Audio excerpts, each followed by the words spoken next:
Welcome to the Built for More podcast. This is for the woman who wants to get the most out of herself in fitness, business, and in life.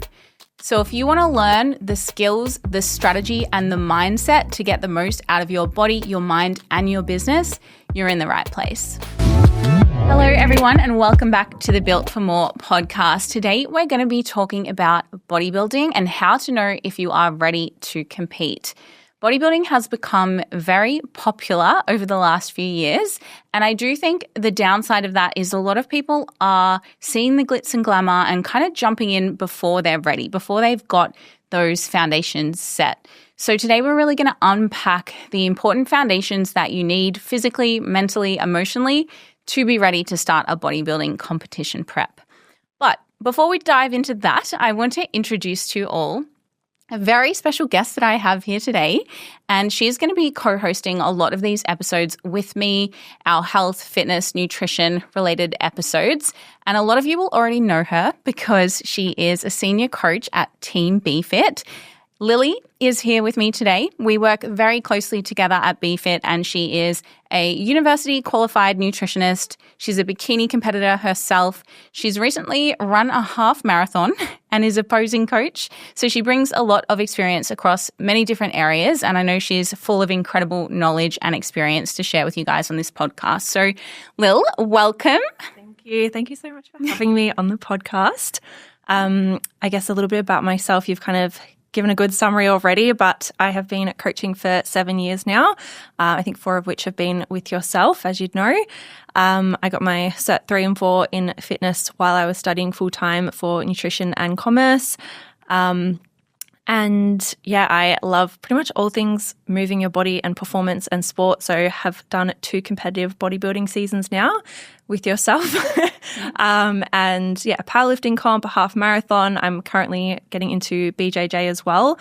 So I am a bit of a hobby hopper. I just love doing everything, to be honest. Yeah, you've kind of tried it all fitness-wise now. Like the BJJ is like the whole new world to me. I know, and it's like my whole personality at the moment. And I feel like everything I said that I couldn't possibly do, I always get convinced to do it, including the half marathon. I always told you that I hated running, and then next thing you know, we've got a half marathon under the belt. So, and you even said you were considering doing a full one too after that. So. Yes, yeah. If my leg holds up, why not? Yeah, no, love it. I love that you're so keen to just put yourself out there and try everything. And I'm excited to have you here because I think it's going to be fun doing this podcast together and just chatting back and forth. I feel like it's good to have that natural banter on a podcast, and especially after the first few episodes that I've filmed. And if you've listened to them, guys, doing it solo is a whole different ballgame. I've been on many podcasts now as a guest and also co-hosted my own podcast before. And it's just so different when you're recording it all by yourself and you're, staring into the barrel of a camera rather than just having a chat with someone where you almost just forget that the cameras are there. Yeah. And you tend to overthink things. So I know it's something I'll get better at. Practice makes perfect. But yeah, I already feel way more chill having you here with me.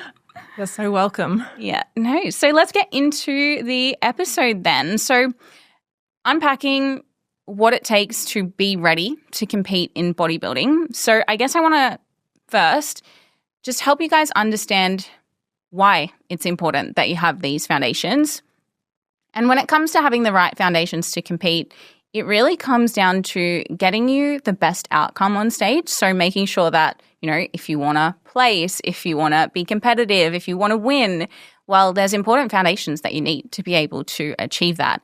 Comp prep isn't a magical process that just makes you look like a bikini competitor.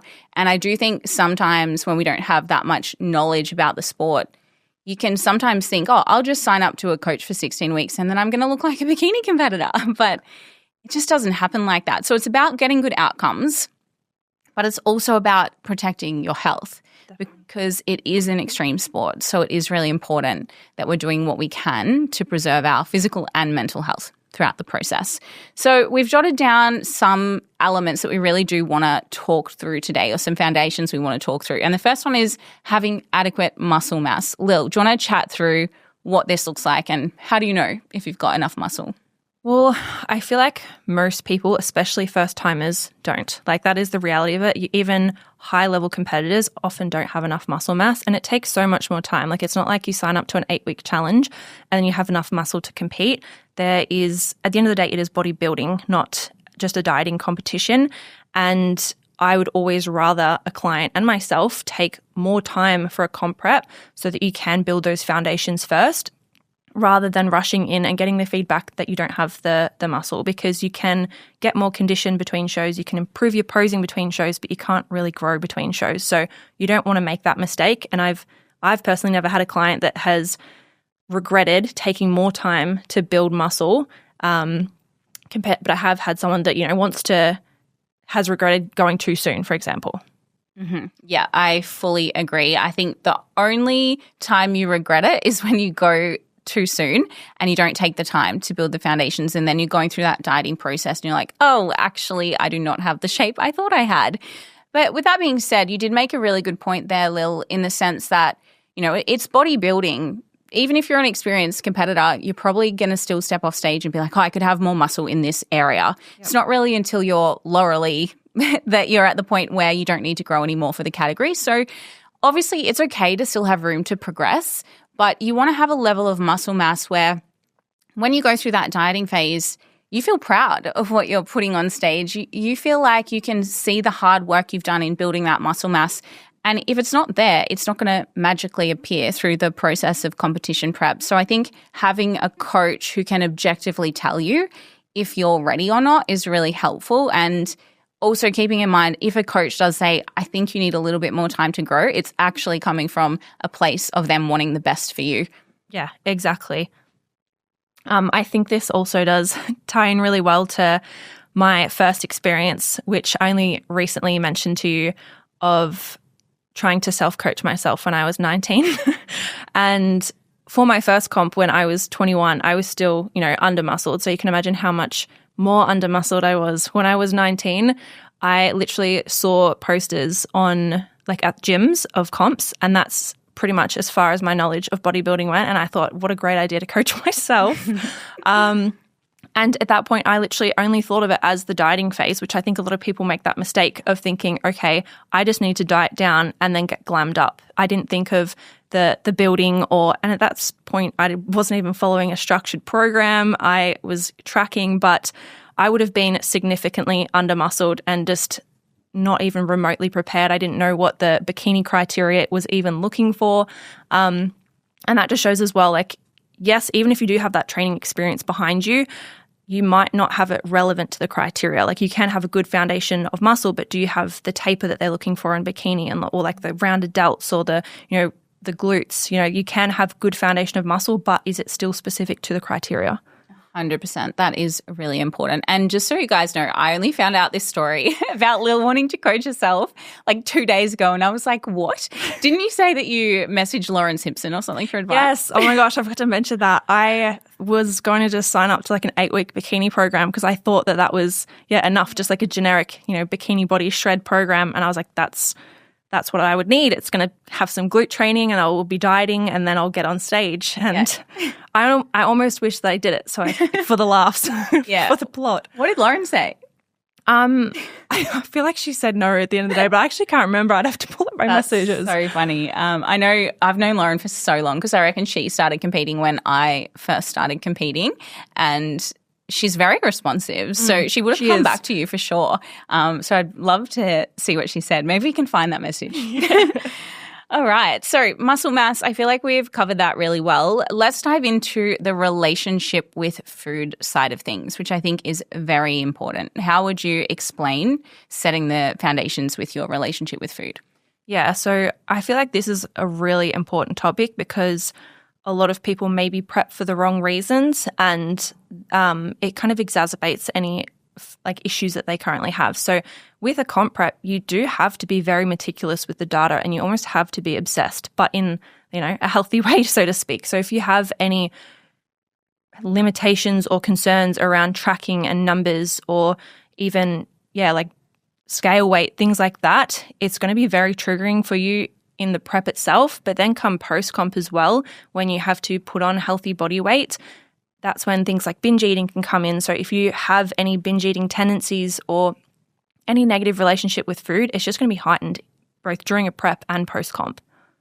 100%. I do think that when it comes to that post-comp phase, that's where the relationship with food really shines through, because at the end of the day, when you have the threat looming over you that you are going to be standing on stage in a bikini in front of lots of people, well, it's pretty easy to stick to a plan during that short period of time because of the threat of doing that. You're like, oh, well, if I don't follow the plan, then you're going to see that on stage. But afterwards, when you don't have that time-bound goal, you don't have that stage anymore, that's where I think this can really show up.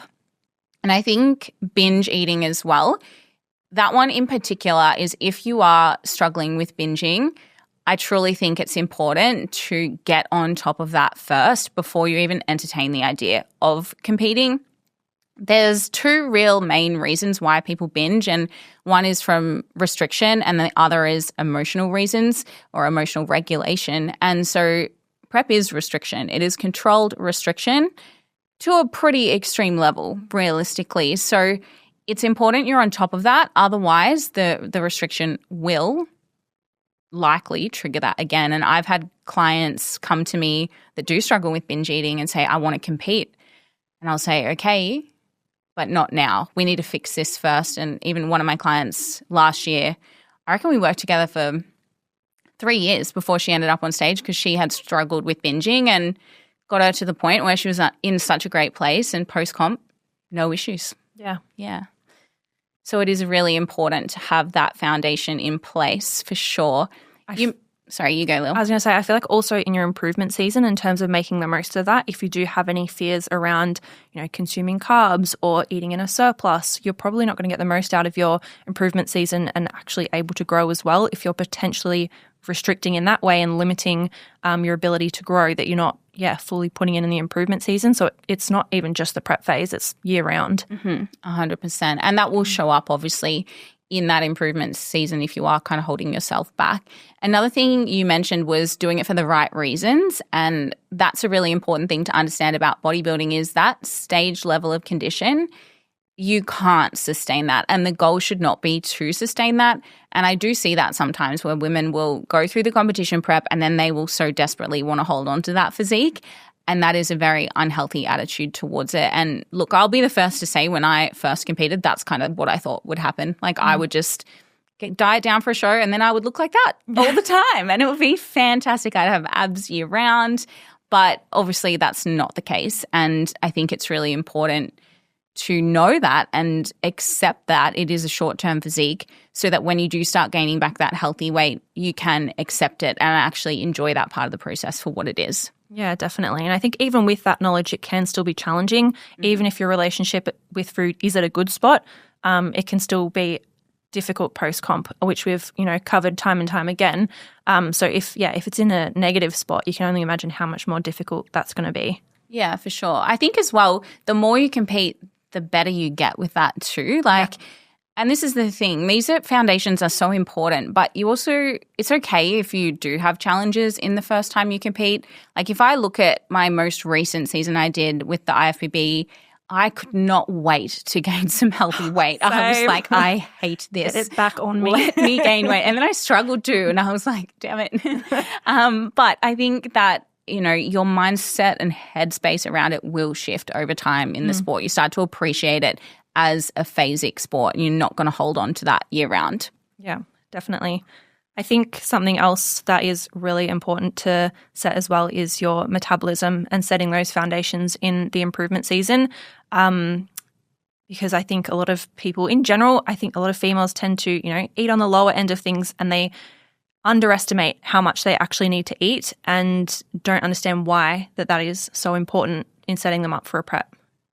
Yeah, I do see this a lot. I think that we do tend to undereat, especially if we're not tracking as well. And then if we want to jump into a prep from that point, then you're going to get to a point where you just don't really have any room to move in terms of dropping your calories. So, for example, if you start on 1,800 calories, well, there's not too far to go. You've only kind of got 800 calories till you get down to 1,000, and that is pretty extreme level of comp prep to be on 1,000 calories, right? So I really like to see girls eating between 2,300 to 3,000 plus calories. And this is so hard to quantify for a person because I'd love to say this kind of depends on your height, which it does kind of, but it also depends on your level of muscle mass. But then I've also had girls that are like 157 centimeters tall eating 3,300 calories before they compete. So it's very much a ballpark, but I would say 2,300 is the absolute minimum that I like to see people on for a period of minimum 16 weeks, if not longer, before we head into a prep to really upregulate that metabolism. It takes time for the metabolism to upregulate so that then when you enter a dieting phase, it's going to be easier. And when we're making those calorie drops or those output adjustments, you're going to respond better and hopefully not have to go as extreme in the level that you get to.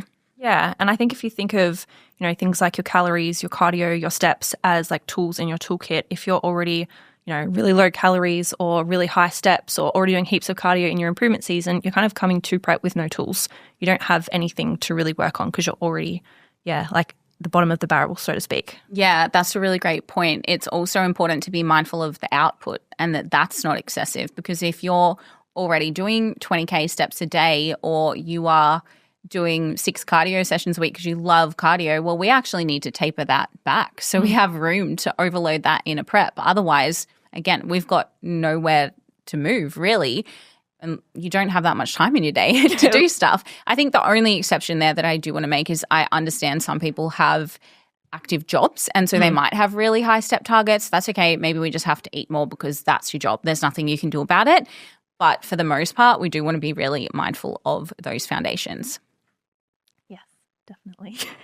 So next one is habits and mindset. So what I mean by this is really having your nutrition, your training, all those little 1%ers like your meal prep, that is all part of your lifestyle. It's not something that you find hard to do, getting to the gym. It's not hard for you to hit your macros. You make it happen no matter what.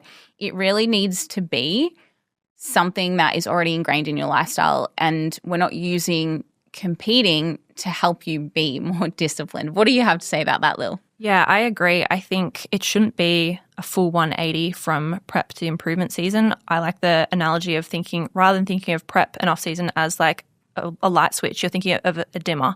So it's like you're slightly increasing or decreasing maybe the level of adherence. So in your improvement season, you should be doing structured program. You should be, consistently hitting your training sessions year round. You should be tracking, and that might still include some meals out and flexibility for sure, but in general you should still have targets that you're hitting most of the time or a structured phase. You should be hitting steps. You should be checking in with your coach, because if you haven't been doing that, it's just going to feel like a sucker punch to the throat when you start prep and you have to be getting those things 100%. Like, as I said before, you need to be meticulous with it. So if you don't have practice with being meticulous, it's going to be really challenging and overwhelming once prep starts. Mm-hmm. Yeah, and I think when it comes to that as well, what about when prep finishes? If you needed that prep to force you into these habits, well, you're probably just going to stop training, stop tracking, and then you'll probably be pretty unhappy with what happens to your body composition post-prep if you don't have any sort of structure or reverse coming out of that sort of condition. Like, that is really important. What would you say in terms of off-season? This is something I find a lot of people struggle with, is finding the balance between having flexibility versus being enough on plan. I think people struggle to find that. Some people go too far with the on plan, and then other people go a little bit too far with the off plan. So what would you say is like a happy medium for that? I think as long as in general you have a good amount of structure, and I think especially the closer to prep you get. So it depends on the length of the off season, or the improvement season, I should say. I don't like the word off season because you're never fully off. But like if you're having 12 months or 18 months between shows, you don't have as much room, I guess, to muck around, so to speak. But if you have like 3-year improvement season, you probably have a little bit more time where you might have like an intuitive phase, for example, which I think is completely reasonable to have. But I think as long as, say, you're aiming for your targets during the week, and then maybe you have like a Saturday night, you have an untracked day or an untracked meal, or maybe you're sometimes calorie banking for a couple of your meals, like that's fine. As long as it's not like just all over the place. Some weeks you're having 1,800 calories, then you're having 3,000 calories, and then, some days you're like eating out every meal and then you're like super structured, and it's just like you can't assess those variables when they're just like a roller coaster. There's no consistency there. So it is about finding that balance of still having some structure, but if you have a birthday or an anniversary or anything like that, you can definitely still enjoy them. Yeah, 100%. I think I like to go with around 80% to 90% of your meals being on plan. And if we have, 5 meals a day, 7 days a week, what's that? 5 times 7. I'm not good at quick maths. 35 or 42. Is that 45? I have no idea. I literally variable cannot. of 5, 42. I cannot math without a calculator. Anyways, however many meals you have a week, if you look at it like a percentage, as long as you're having enough of those on track, then that's okay. You need to have flexibility. And even if you have like a 6-week Europe trip in there, that's okay, as long as you've still got the time to come back and build those foundations and get that consistency going before you dive into a prep. Yeah, for sure. And I think with the, structure in the improvement season as well, like that is where the progress is made. So you don't want to forget about that where you think, okay, I can completely go relax with my training or have like weeks and weeks off training or doing anything, because you're going to look exactly the same at the next show. If you're between shows, you're not going to make that progress. Like the progress is made in the improvement season. So you do have to remember that as well. 100%. And you don't want to do that. You don't want to get back on stage and feel like you haven't changed, because then it would just be so disappointing, I think, to feel that way. Yeah, for sure. The time, the cost, the effort to look exactly the same. No thanks. 100%. And then we did touch on already competing for the right reasons, in the sense of not doing it to get lean and to stay lean, because that's not realistic. But I think another really good question to ask is, would you do it if social media didn't exist? So if there was no external validation, would you still choose to do this? What's your thoughts on that? Personally, yes, I would. But yeah, I think that is a really good point of view, because you do see a lot of coaches, for example, that might think, okay, I need to do a comp prep for people to take me seriously as a coach, which is not going to be a good enough reason. Like at the end of the day, external validation is not going to get you through the back half of prep when you have 60, 70, 80 minutes of cardio ahead of you, when you're really tired and you're maybe on 1,200 calories. Like at the end of the day, things do get pretty extreme in the back end of a prep. And yeah, if you're doing it for the opinion of other people, then that is going to be a terrible time, and you're probably going to have a pretty crappy experience with it. Whereas if you're doing it because you love the process, you're driven, you want to push your body to new levels, maybe you're passionate about the sport itself, like that's when you'll absolutely love it and you'll thrive. Mm-hmm. Yeah. I think the most important thing is that you want to challenge yourself. I always say that bodybuilding is one of the best personal development journeys that you can go on, because it really does test you in whole new ways, like physical, mental. There is so much discomfort in bodybuilding. We are going into the gym, we are training when everything is telling us not to train, that we want to rest. We have to push through those last few reps that hurt so much, like it needs to be hurting at the end. And then we have to sit in hunger, which doesn't feel natural either. It's really a sport of fighting against your intuition at the end of the day and being able to tolerate discomfort. And that takes a real mental sturdiness, I believe. And I think that's what is the key thing that should be your driver, is building your mental resilience or testing your mental resilience, seeing just what you are capable of. I think that's the most healthy driver when it comes to competing. Exactly. And if you do have it for the right reasons, you will come out of it and you'll want to do it again as well. And I think it teaches you so many things. It teaches you discipline, like delayed gratification. And I think a lot of people that are like generally into health and fitness as well, they learn so much about their bodies, like just how fascinating it is, like how your body responds to refeeds and all those things is just so interesting, that becomes something that people really enjoy, rather than doing it because you just want to look good on in a bikini and have a few stage photos. Like at the end of the day, it's not comfortable to being the 4 weeks out, 3 weeks out. That time in between shows is pretty uncomfortable. Your energy's low. Everything's a grind just to get through the day. So you don't want that to be the main reason for you to be on stage just to look good for one day. 100%. And in that case, just do a photo shoot. Yeah, literally. Yeah, you can do a photo shoot. Like the end goal of your fitness journey doesn't actually have to be stepping on a bodybuilding stage, even though it kind of looks like that with social media at the moment. That doesn't need to be the end goal. It's not always your next step in your fitness journey. Something that you said was getting really excited by the science of the process. That's something that I've always loved about bodybuilding is the science. It's like, wow, I can actually sculpt my physique in the way that I want to. I've always thought, okay, you know, the program and the adjustments, like that is the paintbrush and your body is the canvas. Like you're creating this artwork through bodybuilding, and the science behind manipulating a body going into a peak. Well, that's what I froth as a coach. Yeah. But you can probably hear it in my voice. I froth. But even outside of that, it's like as an athlete, just seeing that and like watching your body fill out and watching your body change based on everything you're doing in the gym and your nutrition. I think that's really cool if you appreciate the science side of it. Yeah, I think that's probably what hooked me in my first prep for sure. Even like, I remember like my first refeed when I had like, 2,500 calories after being maybe on 1,600 and seeing your weight go down. You're like, what? Yeah. What do you mean? Like all the inflammation goes down after this? What? Yeah. It's just so fascinating.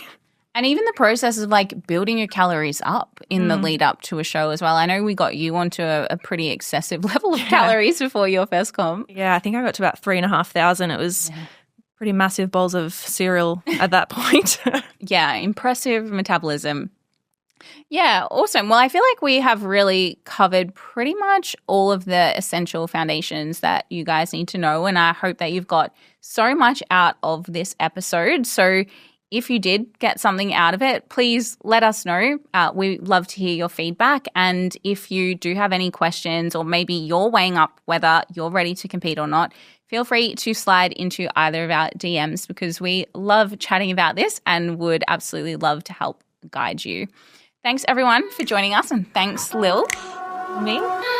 We will see you guys in the next episode.